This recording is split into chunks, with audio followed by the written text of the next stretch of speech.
Pasca gelar perkara khusus pekan lalu, ternyata kasus ijazah Jokowi terus bergulir. Roy Suryo CS akan mengajukan uji lapor independen. Bagaimana membuktikan asli tidaknya ijazah Jokowi dan apakah analisis Roy Suryo CS ini sampai dengan sekarang sudah memenuhi standar ilmiah? Kita bahas bersama Roy Suryo. Selamat sore, selamat malam Mas Roy. Ya, malam Mbak Adri. Ada juga kuasa hukum Joko Widodo, Rifai Kusumanegara. Bang Rifai, selamat malam. Malam Mbak, malam semua. Ya. Dan hadir juga bersama kami pakar psikologi forensik Reza Indragiri. Mas Reza, selamat malam. Halo, selamat malam. Ya, saya mau ke Mas Roy. Mas Roy, saya pikir di akhir penghujung tahun 2025 udah selesai nih kasusnya karena ada gelar perkara khusus minggu lalu.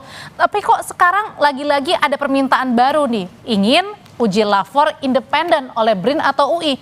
Apalagi sih yang mau dicari? Ya, karena begini, ketika malah gelar perkara khusus 15 Desember yang lalu, begitu lihat ijazah seperti ini ya, ini yang maunya disebut ijazah, begitu lihat fotonya, waduh langsung itu bisa jadi bab baru dalam buku baru lagi itu sebenarnya. Emang apa lagi temuannya? Foto ini sangat-sangat tidak pas atau sangat tidak tepat kalau dikatakan dia sudah berusia 40 tahun lebih. Oke. Sangat tajam, sangat kontras, dan sekali lagi saya harus bilang, saya pernah bilang di Kompas ya, saya itu bukan orang yang baru motret kemarin sore. Sejak tahun 77 saya itu udah pegang kamera. 77 loh, saya SD itu udah pegang kamera. Kemudian SMP saya udah pegang kamar gelap. Jadi kita terbiasa melakukan enlarger dan lain sebagainya. Dan tadi yang dikatakan Pak Budi tadi, Kombes Budi selaku Kadif Humas ya. Apa yang ada dalam buku yang ada di tangan saya ini ya, yang ini 700 halaman loh Pak Budi. Okay. Jadi silahkan baca dah kalau memang belum baca. Ya gitu. Ini benar-benar kami tulis dengan ranah yang sangat-sangat ilmiah, sangat-sangat saintifik ya gitu. Jadi artinya saya sih senyum aja lah, masyarakat bisa menilai kok. Nggak mungkin kita bisa nulis 701 halaman ya kalau kita tidak berbekal apa-apa. Dan kalau dikatakan ya kemudian dasar hukumnya apa? Dulu semenjak tahun 2003 nih saya sudah sudah ditunjuk oleh Pak Samsul Muarif waktu itu adalah Menteri Komunikasi dan Informasi sebagai tim yang menyusun Undang-Undang ITE yang saya tulis di sini dan Undang-Undang Keterbukaan. Balik lagi tadi Mas Roy berkeyakinan bahwa yang ditulis 701 halaman. 701 halaman ini berdasarkan saintifik. Iya, sangat ilmiah ini. Sangat ilmiah. Kalau gitu menurut Pak Reza, Mas Reza sendiri yang saya baca bahwa hingga kini tidak ada penilaian apakah perbuatan Mas Roy dan CS ini dikategorikan sebagai scientific error atau scientific misconduct. Ini apa sebenarnya Mas Roy? Saya memikirkannya 3 level gitu. Level pertama adalah ketika dari Polda Metro Jaya mengatakan bahwa ini tidak ilmiah, metodologinya barangkali tidak bisa dipertanggungjawabkan, ada masalah pula dari sisi etik. Saya bertanya, pada aspek metodologi manakah yang dianggap lemah itu? Kalau dianggap ada pelanggaran etik, etik manakah yang dianggap dilanggar itu? Demikian pula aspek-aspek keilmuan lainnya. Namun, masuk ke level 2. Anggaplah yang dinyatakan oleh Polda Metro Jaya adalah kebenaran. Walaupun kebenaran itu tetap harus diuji di ruang sidang ya. Tapi sekarang kita pakai asumsi dulu bahwa apa yang dinyatakan oleh Polda Metro Jaya adalah kebenaran. Berarti ada penyimpangan dalam produk itu. Pertanyaannya, penyimpangan di dalam produk ini akan dikategorikan sebagai scientific error ataukah scientific misconduct? Itu apa bedanya Mas? Kalau scientific error adalah kekeliruan yang bisa dikoreksi lewat penelitian-penelitian berikutnya. Replikasi keilmuan itu biasa saja. Orang yang kemarin meneliti arah terbitnya matahari, hari ini bisa diteliti lagi karena bumi bergeser dan seterusnya dan seterusnya dan seterusnya. Itu scientific error. Kewajaran biasa.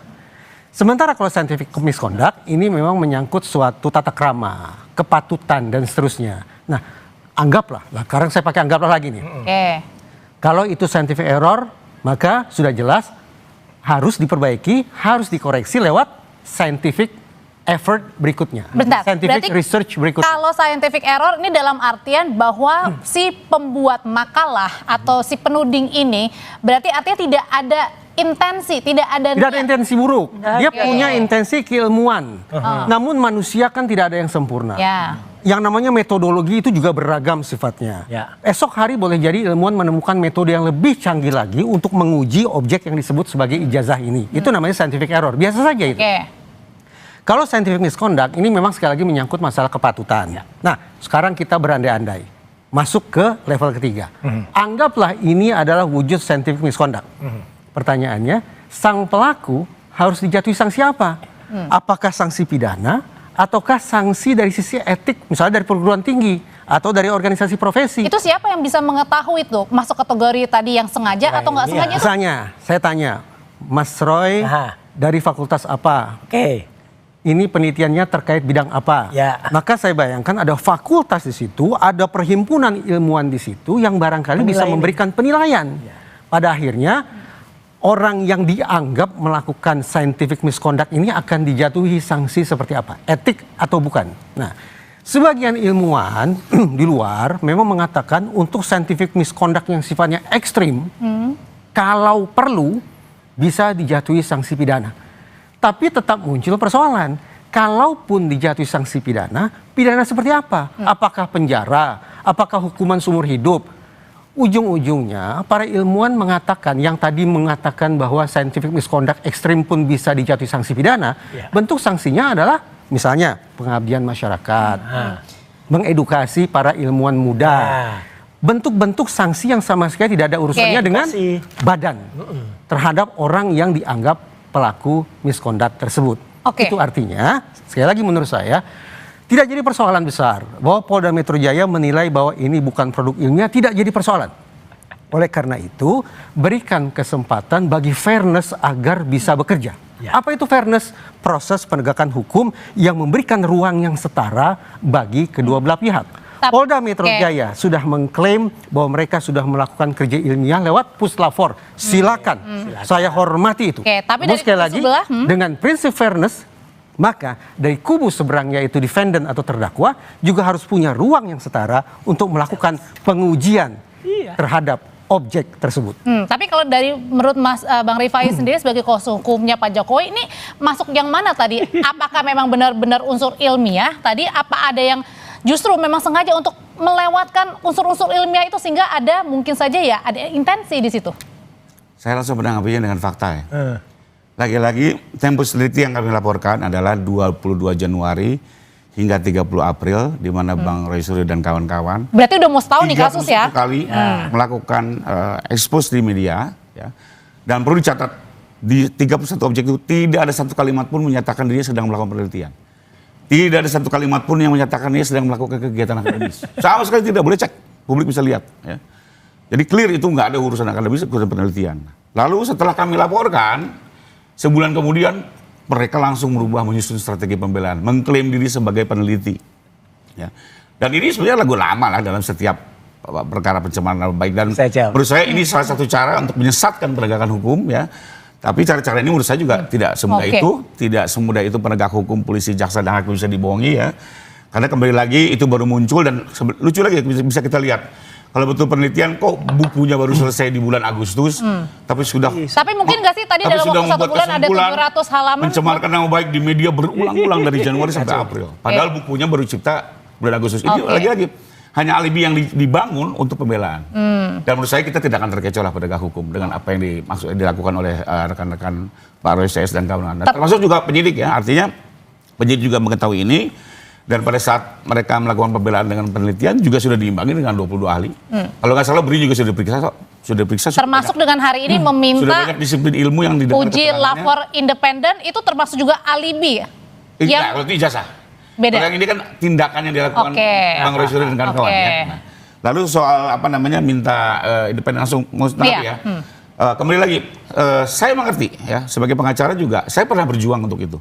Bahwa di tingkat penyidikan itu sebaiknya dibuka juga kesempatan untuk bisa melakukan uji. Ini saya kasih gantian, saya kasih. Nah ini saya kebetulan sekjen di Kadin ya. Waktu penyusunan KUHP, saya mengajukan juga agar advokat itu bisa meminta bantuan profesional. Boleh. Baris 2, nah, ini bagus nih. Saling ilmu. Tapi apa yang terjadi? Tidak dikabulkan oleh DPR. Artinya memang hukum acaranya belum dibuka. Ini saya baru berjuang, belum lama. Tidak dikabulkan. Artinya apa? Kembali lagi pembuktiannya di pengadilan. Betul Bang Reza, ini nggak seimbang. Saya ajukan ini. Tapi ternyata ditolak oleh DPR di penyusunan KUHP yang baru. Apalagi khusus di perkara pencemaran ini Mbak, diatur di pasal 312. Bahwa pembuktiannya hanya boleh di persidangan. Saya bacakan pasalnya. Pembuktian akan kebenaran tuduhan hanya dibolehkan dalam hal sebagai berikut. 1. Apabila hakim memandang perlu untuk memeriksa kebenaran itu guna menimbang keterangan terdakwa bahwa perbuatan itu dilakukan demi kepentingan umum atau karena terpaksa untuk melakukan pembelaan diri. Kedua, apabila seorang pejabat and so on. Artinya membuktikan kebenaran tuduhan bahwa ijazah itu palsu misalnya gitu ya, kan tuduhannya palsu. Itu hanya boleh dilakukan dengan izin hakim. Oke, tapi waktu kemarin pada saat Dan digelar saya oke kalau perkara, itu dilakukan di pengadilan, Nggak ada, pada ini saat nggak digelar muncul perkara khusus ditunjukkan ijazah itu pembuktian juga? dan ada. Kalau itu kan lebih kepada Beda ya? penasaran ingin melihat. Ini. Oh, oke. Dan memang bukan pembuktian. Ya. Sekalipun waktu keluar berbeda-beda pandangan. Jadi waktu gelar perkara khusus tidak ada yang namanya uji saintifik, tidak Nggak ada, ada. nggak ada. Itu semata-mata mengandalkan penginderaan saja. dan itu Iya. nggak bisa dipakai. Iya. Karena kalau Iya, lagi makanya harus diuji secara lab. ketika kan. ada seseorang yang bilang saya sudah megang, sudah ada, nggak ada megang, mau megang aja nggak boleh kok, apalagi meraba. Tapi yang jelas gini, apa yang tadi Pak kata Rifai ya, saya sih objektif, appreciate ya, dengan tadi sudah mulai menunjukkan beberapa hal yang ilmiah kayak tadi yang upaya. Itu kan selama ini nggak pernah ada dari kubu sono. Ya, biasanya hanya orasi aja, hanya narasi-narasi yang nggak jelas.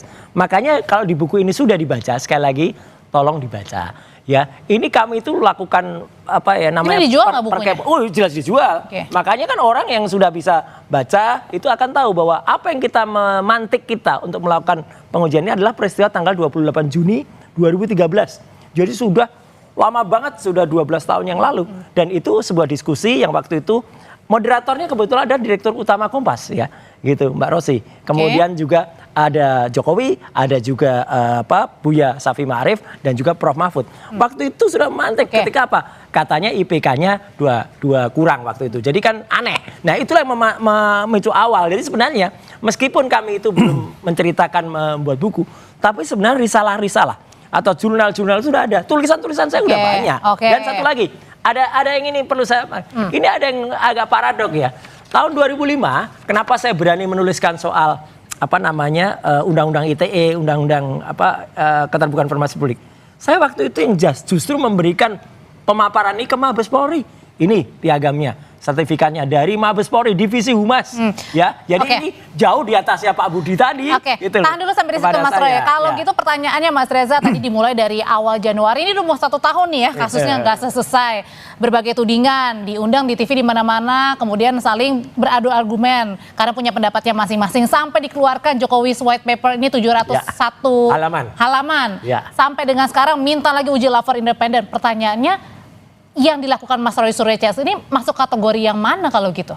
Saya harus katakan saya belum pernah membaca ini. Oke. Jadi kalau diminta untuk menilai ini apa, saya tidak tahu. Yang jelas saya tadi sudah memberikan kisi-kisi tentang tahap demi tahap bagaimana semestinya kita menyikapi suatu produk yang disebut sebagai produk ilmiah itu. Nah, demikian pula, nah ini, kasus ini kan sekarang tidak hanya sebuah dialektika keilmuan. Tapi secara menyedihkan, kasus ini sudah masuk sebagai isu pidana. Ya. Kata akhirnya ada di siapa?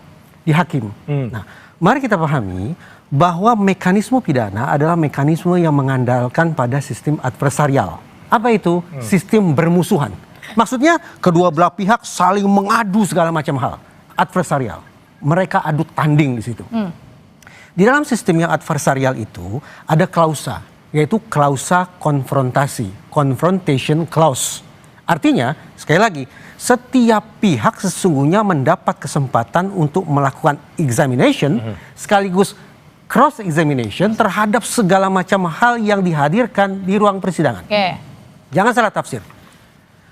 Mabes Polri, Polda Metro Jaya ataupun Puslap 4 semestinya kita anggap sebagai lembaga yang independen. Harusnya. Tetapi sekian banyak hakim dalam sekian banyak referensi juga mengingatkan bahwa kita tidak boleh a priori terhadap pihak manapun di ruang sidang. Dengan kata lain, pihak yang hadir di ruang persidangan, jaksa penuntut umum sebagai perpanjangan tangan penyidik, penyidik perpanjangan tangan pihak pelapor. Boleh mereka mengangkat klaim ini kebenaran versi kami. Tetapi jangan salah, pihak sebelah, terdakwa dan penasihat hukumnya juga harus punya kesempatan mengajukan klaim yang setara. Sampai pada akhirnya di meja majelis hakim tersedia 2 versi kebenaran saintifik. Versi terdakwa dan versi jaksa penuntut umum. Biarkan hakim yang pada akhirnya membuat putusan. Kalau gitu jangan-jangan nanti apapun hasilnya nanti juga terus dipertanyakan. Itu persoalan lain. Tetapi yang ingin saya katakan, begini loh sepatutnya tahap demi tahap kita berpikir sekaligus bekerja, mengingat ini bukan lagi isu terkait dengan riset saintifik semata, tapi sudah menjadi isu pidana. Kalau gitu pertanyaannya Bang Rifai, ini terus aja dong sampai 2026 tetap aja ini isu terus tidak never ending atau selesainya di tahun berapa nih sebenarnya? Enggak juga. Kalau saya sih melihat kalau ini sebelum persidangan tidak. Pada satu sidang semuanya akan clear. Sebelum persidangan? Enggak, sebelum persidangan terus akan seperti ini. Oke. Berdialektika tanpa ada ujungnya gitu ya. Tapi kalau sudah persidangan semuanya clear. Kenapa? Karena di situ memang dimungkinkan di pasal 312. Jadi penasihat hukum Bang Roy Suryo tinggal memintakan. Berdasarkan pasal 312, saya minta lakukan uji ulang. Dan kami sendiri nggak ada masalah loh. Mau diuji ulang oleh BRIN apa UI, karena kita yakin tidak sih, siapapun juga kita oke. Sepanjang dia independen. Sepanjang independen ya. Tapi kemarin keberatan kalau Bang Roy Suryo yang melakukan pemeriksaan. Oh ya nggak mungkin. Itu ridiculous. Oke. Tapi kena. Saya kasih perumpamaan ya. Ini saya nggak berlebihan. Bahwa memang di proses penyidikan tuh nggak bisa. Saya kasih contoh. KPK itu dalam menuntut seseorang menentukan kerugian negara. Siapa yang mengaudit? BPKP. Saya sebagai tersangka bisa nggak? KPK, coba saya minta semua dokumen kementerian. Saya mau audit pakai auditor swasta. Pasti ditolak. Karena KPK tetap hanya bilang satu lembaga yang bisa menghitung BPKP. Begitu juga di penyidikan saat ini. Satu lembaga yang bisa menguji adalah lapor. Mereka juga punya ISO 17.000, 2005 dan segala macam ya. Punya kalibrasi alat dan segala macam. Tapi oke lah, taruhlah kita uji. Itu di persidangan sangat dimungkinkan. Oke, kalau gitu pertanyaan selanjutnya. Kita agree aja kalau di persidangan ya. Oke, pertanyaan selanjutnya adalah kenapa dari tim Mas Roy Suryo CS ini menginginkan uji lapor independen? Apakah tidak percaya sama Mabes, sama penyidik? Nanti dulu ya Mas, saya juga tetap bersama kami, tetap di Sapa Indonesia Malam. Nanti menarik.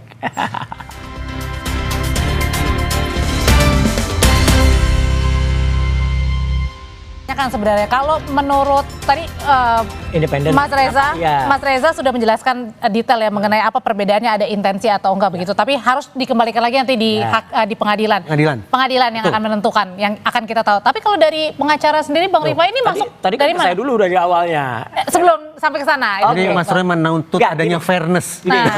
Jadi gini, kenapa kemudian saya mempertanyakan meskipun mungkin istilahnya kata Mas Reza nggak tepat tuh independen ya.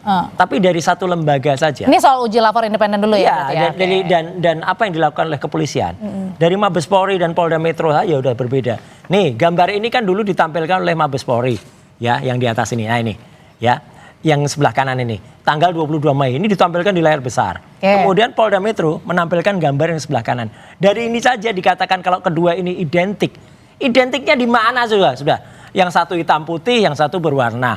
Yang satu ada lipetan, yang satu tidak. Yang satu logonya lebih mendatar, yang satu logonya lebih vertikal. Dari ini saja. Tapi kan jadi tulisannya kayaknya sama-sama juga, Mas. Loh, memang enggak inti, tapi kalau ini jelas misalnya ini dipadukan, kemudian dua-duanya transparan. Ini jelas tidak identik. Identik tuh tepat, misalnya proporsinya tepat, dimensinya tepat. Jadi yang mau disampaikan apa nih? Yang disampaikan dari satu lembaga saja, dari kepolisian saja, waktu itu sudah bikin kontroversi ini. Jadi makanya kita challenge ya, kita tantang. Kenapa hasil yang dari Mabes Polri itu kemudian tidak kita percaya? Apalagi yang kemarin. Saya luruskan sedikit, Pak. Ya, apalagi yang kemarin ketika foto ini sangat-sangat terlalu amat sangat tajam.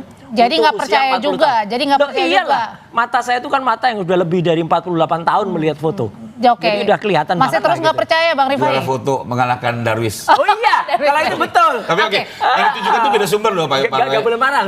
Yang satu itu dari UGM, yang polisi itu dari UGM, itu file UGM. Yang mana nih yang dari UGM? File UGM. Yang satu dari Dian Sandi di sosial media, itu ceritanya kan. Makanya kan nggak sama, tapi dua-duanya identik katanya. Nah kembali lagi sekarang, ini kan bicara, saya nyambung aja lab. Artinya apa? Soal identik tidak identik. Apakah bisa membuktikan palsu tidak palsu? Tidak juga. Ya itulah makanya. Ini kan suatu pengetahuan dasar dan beliau sepakat. Waktu keluar lapor dari Mabes dia bilang itu bukan palsu tidak palsu, itu identik tidak identik. Nah, jadi kembali lagi diuji pun oleh lab lain belum tahu palsu tidak palsu. Karena dia menjawab identik tidak identik. Maka akhirnya apa? Biar di pengadilan semuanya selesai. Bingung kan? One stop service ya. Satu, permohonan masuk untuk diuji ulang. Misalnya nih, kalau diuji ulang ternyata sama-sama asli, berarti selesai. Tapi kalau lapor bilang asli, misalnya BRIN bilang palsu, maka hakim juga punya third opinion. Dia tunjuk satu lembaga untuk menentukan yang ketiga. Bisa itu. Oke. Dan hakim bisa leluasa. Oke, tapi sebelum masuk ke pengadilan. Setelah identik tidak identik pun, akhirnya apa? Tetap harus dijawab palsu tidak palsu kan? Keterangan saksi perlu didengar, bukti lain harus diperiksa. Sehingga memang apa? Ini harus selesai di pengadilan. Lebih cepat masuk ke pengadilan, lebih clean and clear. Oke, tapi sebelum masuk dan semua terang benderang. Bang Rifai, sebelum masuk ke pengadilan, sebenarnya kalau yang tadi kalau kategori ada dua kategorinya Mas Reza katakan termasuk scientific error atau scientific misconduct, ini masuk yang mana? Ada unsur kesengajaan, memang kerja ilmiah atau sebaliknya? Maaf, kalau saya kembali lagi ke fakta, Mbak. Saya nggak mau tergiring dengan pembelaan yang dibangun oleh tersangka, ya. Karena faktanya saya lihat dari tayangan 31 sosial media sejak Januari hingga 30 April It's clear, tidak ada satu kalimat yang menyatakan mereka sedang meneliti, kan bahasanya. mereka sedang melakukan akademis, melakukan Mereka tindakan akademis. pengacara harus Karena itu kami clear. gitu. Kalau kami tahu memang ini betul-betul murid penelitian, ya nggak mungkin juga lah Pak Jokowi laporin, beliau ini juga bijak gitu ya, nggak mungkin. Tapi udah jelas Siapa nggak itu kenal Jokowi? intensinya jelas menyerang. Intensinya adalah menyerang, mendiskreditkan, menuduh palsu. Bahkan waktu itu kalimatnya coba 1 miliar %, Mbak. Apakah seorang peneliti bisa menggunakan kalimat 1 miliar %? Oke. Lalu ada kalimat lagi, asingkan Jokowi. Rusak kambingkan Jokowi. Apakah itu kalimat peneliti? Ya. Sehingga kalau kami, mohon maaf, kami tidak melihat ini sebagai upaya penelitian. Oke. Itu saya. Oke, tidak. Bahwa ini digunakan oleh tersangka dan proses hukum, Dan kami semua hargai. kembali Biar nanti di awal sidang masalahnya kausa primanya ya Jokowi itu Oke, sendiri. Mas Reza kalau gitu, kalau kita balik lagi tadi, misalnya uji lapor nih permintaan dikabulkan.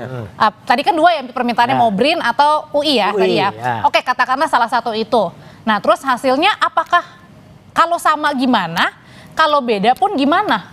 Hakim itu tanda petik suka-suka saja membuat putusan. Artinya kita memberikan kewenangan 100% bahwa mereka lah sosok yang mampu menghasilkan keputusan demi kepastian, kemanfaatan, keadilan, dan kemanusiaan. Itu tidak usah kita ganggu-gugat. Oke. Pertanyaannya lagi-lagi, ini pembekalan ini. Saya tidak lagi bicara tentang otoritas penegakan hukum dalam pengertian polisi atau jaksa. Karena sekarang bolanya betul-betul putusannya ada di hakim. Begini, lantas sekiranya di meja majelis hakim ada 2 versi uji saintifik. Ya, Berbeda satu sama lain. betul. Lantas bagaimana hakim menyikapinya? Hal ini menjadi relevan, menjadi sangat penting. Kenapa? Karena ini presidennya justru datang dari psikologi. Ketika psikologi tok-tok-tok mengetuk pintu ruang persidangan dan membawa ahli psikologi untuk membantu proses hukum. Psikologi forensik. Ya, betul. Ini sejarah sebetulnya, sejarah psikologi forensik. Jadi dalam perkembangannya ada 2 standar yang bisa dipilih oleh hakim. Oke. Pertama istilahnya adalah Frey standard, standar Frey. Apa yang dilakukan oleh hakim? Hakim relatif menjadi gatekeeper yang pasif. Cukup menilai dari 2 metode ini yang paling populer, yang paling bisa diterima oleh kalangan ilmuwan dalam populasi itu yang mana? Oke, sebentar. Berarti adalah nanti kalau pada saat di pengadilan, hakim ini melihat metodenya, bukan argumennya. Ya, Argumen itu kan tercermin dalam metode yang sudah dipilih oleh masing-masing pihak sesungguhnya. Itu standar yang pertama. Gatekeeper pasif, lebih sederhana kerja hakim. Atau memakai standar Daubert. Dalam standar yang satu ini, hakim betul-betul dituntut menjadi seorang saintis. Ya. Bagaimana dalam tempo singkat lewat sesi-sesi persidangan, hakim sekejap mata berubah menjadi jago digital, jago telematika, jago matematika, jago fotografi, dan seterusnya. Sekarang realistis. Mungkinkah? Ada nggak? Mungkinkah hakim sanggup seperti itu? Karena itu muncul kritik. Superman. Jangan-jangan kalau kita paksakan hakim memakai standar Daubert, itu laksana memaksa mereka menjadi ilmuwan semu, pseudo scientist. Simpulan hakim nantinya seolah-olah akan jadi junk science, yaitu ilmu rongsokan. Karena itu memang hakim dituntut ekstra hati-hati. Solusinya ada 2. Sekiranya otoritas Mahkamah Agung secara rendah hati mengatakan kami tidak cukup punya hakim yang menguasai ilmu ini, maka terobosan pertama yang bisa dilakukan istilahnya adalah Blue Ribbon Jury. Mungkin di Indonesia bisa diadaptasi menjadi Blue Ribbon Judge. Yaitu di kursi majelis hakim, tunjuklah 1 orang hakim yang sifatnya dadakan. Yaitu maha guru di bidang digital yang diberikan kesempatan untuk duduk bersanding dengan 2 hakim lainnya. Itu apakah harus memang hakimnya berasal dari Indonesia atau Orangnya harus. orangnya? Tidak persoalan apakah hakim Indonesia, hakim luar Indonesia, tetapi pokok dari Blue Ribbon Jury adalah menghadirkan hakim yang bukan generalis, tapi betul-betul hakim yang spesialis. Nanti malah ada pertanyaan. Lah berarti ada sosok biru lagi nanti gitu. Oke. Nah, Saya dapat. Lanjut. saya tanya dulu. Nah, itu versi yang pertama, solusi yang pertama, yaitu mendatangkan hakim yang betul-betul spesialis. Dan itu maksudnya yang tidak diketahui juga sama. Mereka tidak ada urusan, Oke. mereka tidak punya urusan untuk memilih siapa hakim itu. Oke. Atau solusi yang kedua, hakim, ya ini namanya judicial activism ya, hakim mengatakan sekiranya memungkinkan untuk dilakukan uji bersama. Nah, Jadi dari yang semula adversarial, confrontation clause, sekarang gabung kalian. Lakukan ujian bersama. Seperti apa hasilnya? Intinya, dari semua apa yang saya sampaikan ini, intinya adalah proses penegakan hukum dari hulu sampai hilir, termasuk di ruang sidang, tidak boleh menjadi mekanisme yang a priori. betul. Yang menganggap kebenaran serta-merta berada pada satu pihak saja. Semua hal termasuk apa yang diyakini sebagai uji saintifik ini harus terbuka untuk diuji tandingan di ruang persidangan. Oke. Oke, jadi berarti artinya adalah pada saat mengadili kasus ini betul-betul hal yang sulit juga atau permasalahan yang sulit Harus sebenarnya. diakui sulit. Iya. Harus diakui sulit. Kenapa? Ya, ini dengan segala rasa sulit hormat lagi, sangat saya. sulit ya, Mas? Dengan segala rasa hormat saya ke Bapak Ibu Hakim ya, karena kebetulan saya mengajar di Pusdikat Mahkamah Agung. Menurut saya Indonesia belum punya hakim dengan kecakapan ilmu dan pengetahuan yang memadai di bidang yang tengah diperkarakan ini. 30 tahun. Saya punya pengalaman cerita sedikit Kita tentang sudah bagaimana selesai? hakim menggali kebenaran Oke, material. singkat aja, singkat sekali. Jadi waktu itu klien saya kena getah bening, kami minta pembantaran, sudah ada surat dokternya, ada ahlinya, sudah memberikan keterangan. Tapi akhirnya Jaksa membantah Oke. dengan dokternya Oke. juga, mereka punya rumah sakit kejaksaan. Hakim akhirnya apa?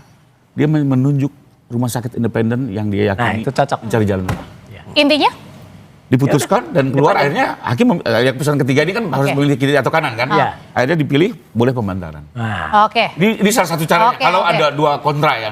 Tapi kalau ternyata pas permohonan Bang Roy ternyata juga menyatakan Punya? ini asli ya sudah Oke. selesai. iya, Oke. hakim belajar fotografi 30 tahun nih belajar fotografi. Oke. Tahun 95. Kalau gitu masih panjang ya nanti ya, masih 2020 berapa saya juga nggak tahu. Terima kasih kalau gitu Mas Roy, Siap. Bang Rifai, Sama-sama. Mas Reza, terima Terima kasih. kasih. Selamat malam semuanya.